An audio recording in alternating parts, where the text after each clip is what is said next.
जी दोस्तों, आज हम लोग बात करेंगे सबऑर्डिनेट कंजंक्शन। सबऑर्डिनेट कंजंक्शन क्या होता है, इस पे हम लोग बात करते हैं। उसके पहले हम लोग दो सेंटेंस पढ़ते हैं। पहला सेंटेंस दिया हुआ है, if you work hard you will succeed. दूसरा सेंटेंस दिया हुआ है, since I was busy I could not call you up. In sentences में इफ सीन्स के जैसे कंजंक्शंस के द्वारा एक क्लॉज को दूसरे ऐसी क्लॉज से जोड़ा गया है जिसके बिना वह अपना अर्थ व्यक्त नहीं कर पाती, अर्थात वह उस पर पूरी तरीके से आश्रित है।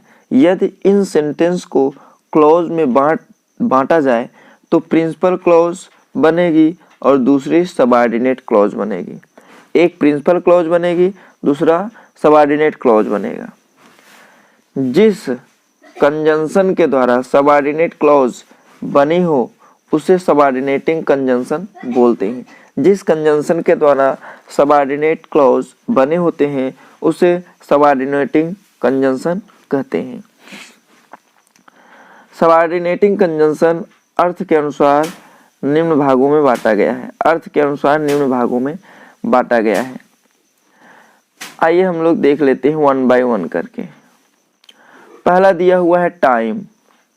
पहला क्या दिया हुआ है, टाइम। ऐसे कंजंक्शन जो टाइम को दिखाते हैं, जैसे when, whenever, till, until, before, since, while, as soon as long as, just as. तो ये क्या दिखा रहे हैं, टाइम दिखा रहे हैं। ये ऐसे कंजंक्शन है जो क्या दिखाते हैं, टाइम।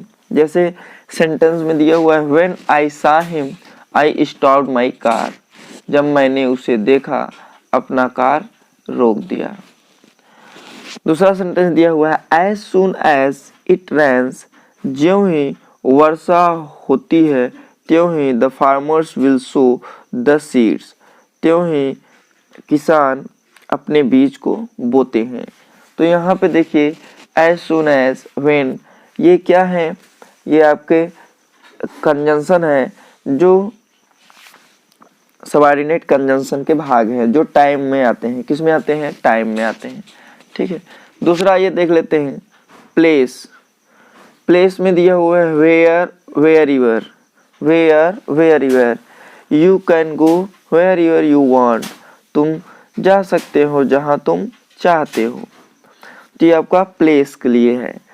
कारण, कारण के लिए सिंस, बिकॉज, एज का यूज किया जाता है। She came because I call him up. She came because I call him up. As he is a miser no one likes him. As he is a miser no one likes him. तो यहाँ पे देखिए, cause, cause के since, because और as है। अगला दिया हुआ है purpose, उद्देश्य। उद्देश्य में that, show that, in order that, lest का यूज किया जाता है। जैसे we eat so that we may live। ठीक है। तो यहाँ पे so का प्रयोग किया गया है, यह पर्पस दिखा रहा है। Run fast लेस्ट you should miss the train. Run fast लेस्ट you should miss the train. अगला दिया हुआ है रिजल्ट, परिणाम। जैसे so that, such that का यूज किया जाता है। so that या such that का यूज किया जाता है रिजल्ट के रूप में। जैसे he is so weak that he cannot even stand। he is so weak that he cannot even stand। अगला दिया हुआ है, he is such a fool। he is such a fool that he does not understand anything। तो यहाँ पे देखिए, परिणाम दिखा रहा है, रिजल्ट दिखा रहा है, सो दैट या सच दैट। जैसे देखिए, पहले वाले में दिया है he is so weak that he can not even stand, वह इतना कमजोर है कि वह खड़ा भी नहीं हो सकता है। दूसरा दिया हुआ है ही इज सच अ फूल, वह इतना मूर्ख है कि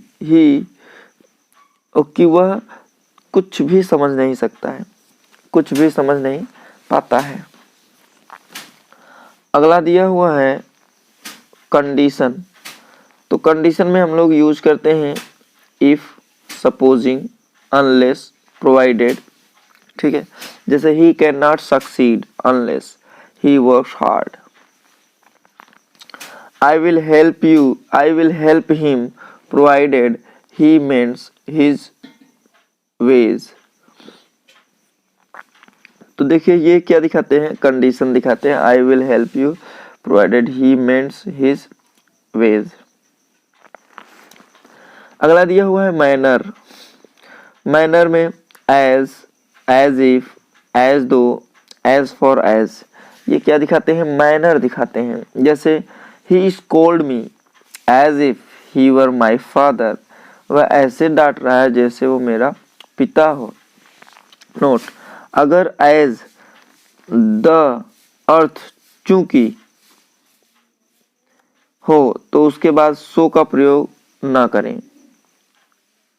अगर as का अर्थ चूंकि हो तो उसके बाद सो का प्रयोग ना करें। जैसे as I was ill so I could not come। तो ये यहाँ पे as का since के साथ भी सो का प्रयोग नहीं होता है, तो यहाँ पे ये सो नहीं होगा।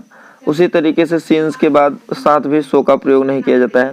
since he is a liar so I do not trust him। अगला दिया हुआ है कंपैरिजन। कंपैरिजन मतलब तुलना। as, so as, then का प्रयोग किया जाता है कंपैरिजन के रूप में। जैसे I was enemy, I so a wise enemy is better than a foolish friend, दूसरा दिया हुआ है he is as good as she at English, he is as good as she at English। तो यहाँ पे हम लोग कंपैरिजन का यूज कर लिए। अगला दिया हुआ है नोट में दिया हुआ है सो एज का प्रयोग दो व्यक्तियों या वस्तुओं की तुलना के लिए किया जाता है। अर्थात सो एज या एज का प्रयोग दो व्यक्तियों या वस्तुओं की तुलना के लिए किया जाता है। ध्यान रखें, सो एज का प्रयोग निगेटिव वाक्यों में होता है। जैसे he is not so good as you, किंतु एज का प्रयोग अफर्मेटिव तथा निगेटिव दोनों में प्रयोग किया जाता है। जैसे he is as good as you, affirmative में he is not as good as you, negative. तो दोनों में यूज किया जा सकता है। कंट्रास्ट, अंतर दिखाता है।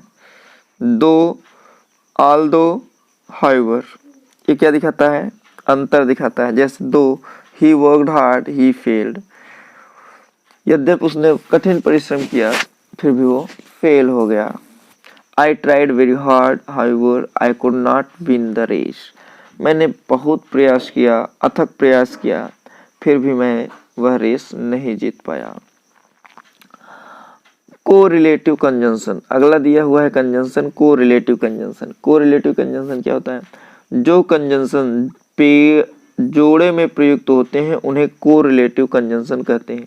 उन्हें क्या कहते हैं, कोरिलेटिव कंजंक्शन। जैसे either or, neither nor, both and, not only but also, though yet, they whether are, ये सब क्या है, कोरिलेटिव कंजंक्शंस।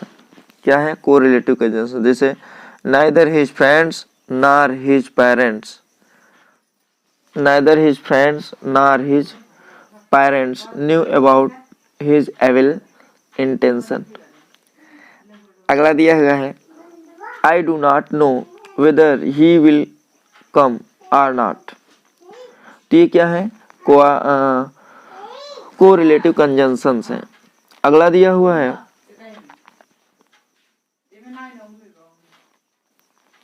अगला दिया हुआ है कंपाउंड कंजंक्शन। कंपाउंड कंजंक्शन क्या होता है?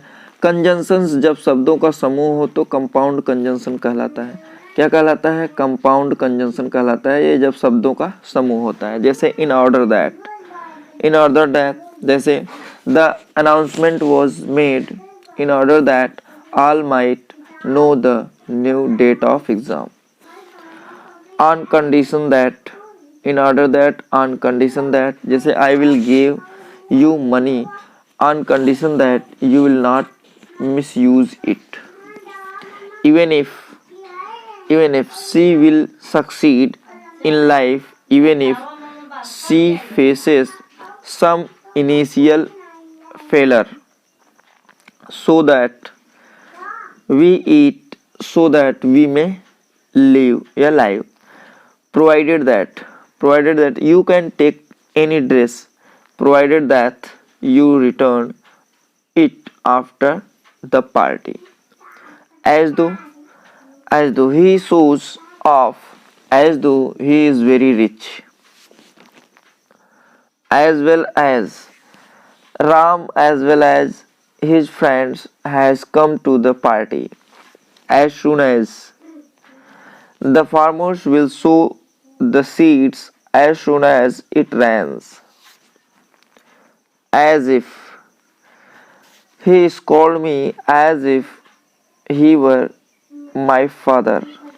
तो यहाँ पे ये जितने भी आपको अभी कंजंक्शन बताए गए, जो ग्रुप ऑफ वर्ड होते हैं या कई शब्दों का समूह होता है, तो उसे कंपाउंड कंजंक्शन बोलते हैं। क्या बोलते हैं? Compound conjunction. अब आगे हम लोग कंजंक्शन के इंपॉर्टेंट रूल्स को देखेंगे नेक्स्ट वीडियो में। ये वीडियो आपको कैसा लगा कमेंट बॉक्स में कमेंट करना ना भूलिएगा। जो चैनल पे नए हो सब्सक्राइब कर लीजिएगा, बेल आइकन पर प्रेस करना ना भूलिएगा ताकि नए नोटिफिकेशन आप तक पहले पहुंच सके। जी दोस्तों, हम लोग फिर मिलेंगे नेक्स्ट वीडियो में नेक्स्ट टॉपिक के साथ। तब तक के लिए जय हिंद।